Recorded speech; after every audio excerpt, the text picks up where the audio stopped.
Today is the last month in the year that the Lord has given us, and I wanted to do a repeat of what I did last year, but then I felt we needed to do something else. So before we begin sermon, I'm not going to do what we did last year, so we have to do, there's so much to do. So as we begin, I would like us to remember that we went before the Lord last month and petitioned him. That's the purpose for the proclamation, that whatever we ask, we know he has already answered it. So we are to be praising the Lord, thanking the Lord in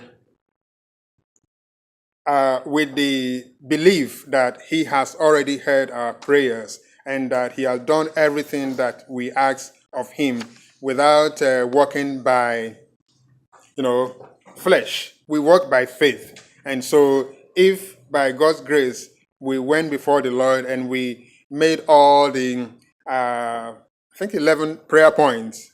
We started with 7, but we increased it to, I believe, 11, or if it is 12, that's also good. So, and we also went through the fasting with the support.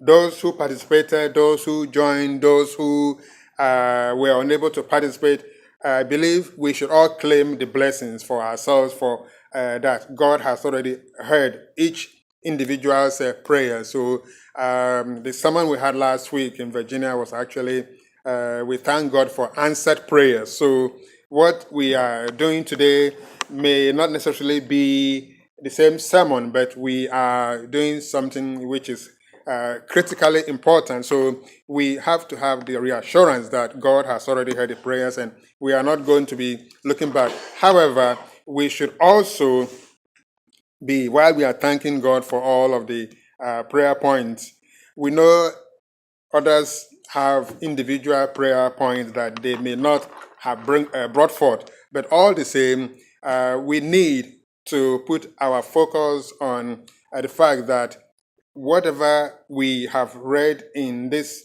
1 John 5:14 and 15 is already claimed. We have to claim all the spiritual blessings. Let's start claiming them and not wait and to see that God has heard it. And then for the fasting, also, since we as a church, we went through it, we should also put it in our plans that whenever there's an opportunity that we need to pray about something else or we need to go before the Lord, let us do it individually, because the prayer points we listed, they are powerful enough that they cover everything. So, but again, if anyone has some few times they need to go before the Lord, afflict their souls, then let us please do that, because it helps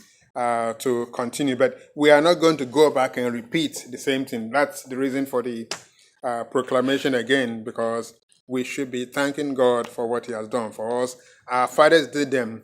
Our mothers, they did the same thing. And then, our grandfathers, they also went by step of faith. They said, oh, well, if you've prayed, if you believe, then act upon the faith, and not in a way that will some people will say that, because we have to be careful that because we say we have fasted, we have prayed, and then, for example, somebody is being attacked by the devil, and then he says, oh no, go and lift this chair. If the person is not meant to be lifting chairs, you don't have to lift, you don't have to do anything that you normally wouldn't do. It's just the normal things that you should be doing. So let us not overburden ourselves. And, God answers prayer, God heals, God directs us, and he also gives us the wisdom. All right, so that's for that. Now, as we have enjoyed the blessings of the new year, we should say the new year 2018, It's still new, it's still fresh, it has not yet become old. So we are still enjoying, we are still breathing. So all the blessings we are enjoying, we should be thanking the Lord for it, and also praying that the admonitions that we have heard, we need to pray about it. And so something struck me, something occurred to me that I felt like, well, should we or shouldn't we? So if we, by God's grace, have heard God's word and we are obeying them, it's all well, it's all good. But sometimes we forget. Sometimes things that we're supposed to do, we don't do them and we seem to forget. So